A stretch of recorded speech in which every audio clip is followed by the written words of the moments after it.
జై శ్రీరామ్. అందరికీ నమస్కారం. టీచింగ్స్ ఆఫ్ అమ్మ ఛానల్కి స్వాగతం. ఈ పొద్దు నేను అమ్మవారికి ఎంతో ఇష్టకరమైన గాజుల మాల రెడీ చేస్తాంట.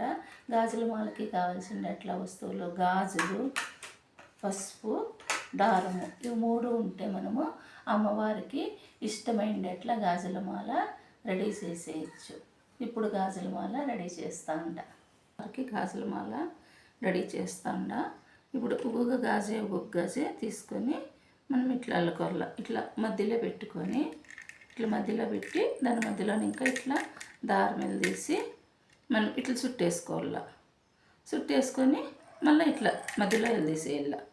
మధ్యలో తీసి మళ్ళీ ఇంకొక గాజు పెట్టుకొని ఈ గాజుకి మధ్యలో మనం ఇంకొక చుట్టేసుకోవాలి.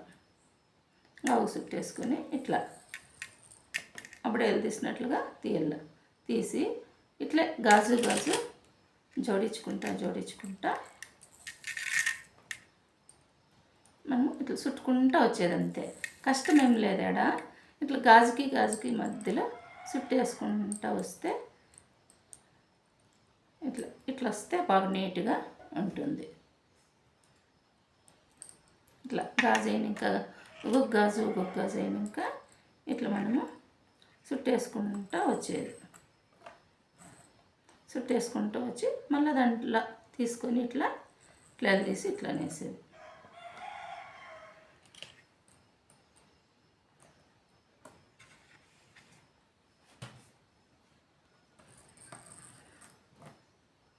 అమ్మవారికి ఎంతో ఇష్టకరమైనట్లా గాజులు, పసుపు, కుంకుమ, పూలు ఇవన్నీను అమ్మవారికి ఎంతో ఇష్టము.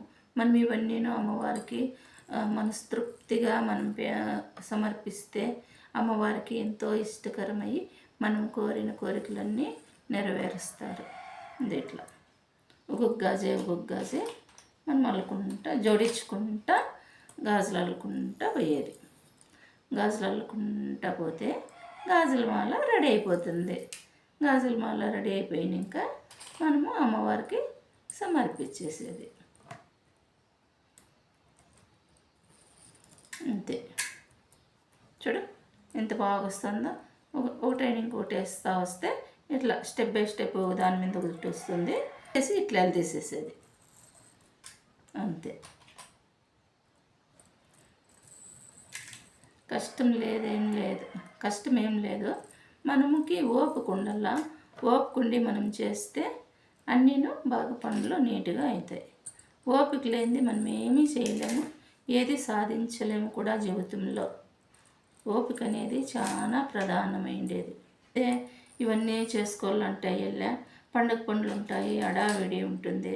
మనం ముందుగానే మనం కొంచెం టైం కేటాయించుకొని గాజుల మాల రెడీ చేసుకుంటే గాజుల మాల రెడీ అయిపోతుంది.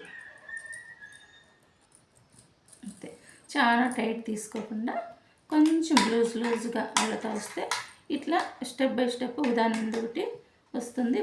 చూసేదానికి బాగుంటుంది. మనం అమ్మవారి ఫోటోకి వేసేకి రౌండ్గా తిరుగుతుంది. నెట్గా నిలుచుకోకుండా రౌండ్గా తిరుగుతాయి గాజు.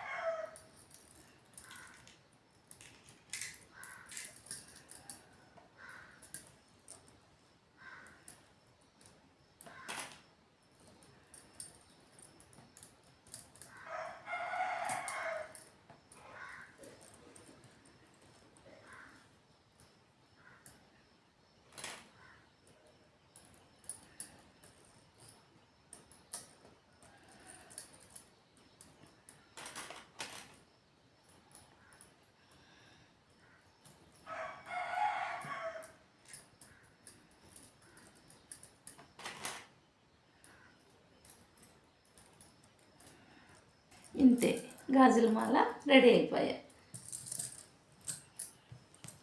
ఇప్పుడు మనము అమ్మవారికి గాజుల మాల సమర్పించేదానికి సిద్ధంగా మనం ఈ కొనాల్లో కట్టేసుకొని మా అమ్మవారికి అలంకరించుకునేసేది.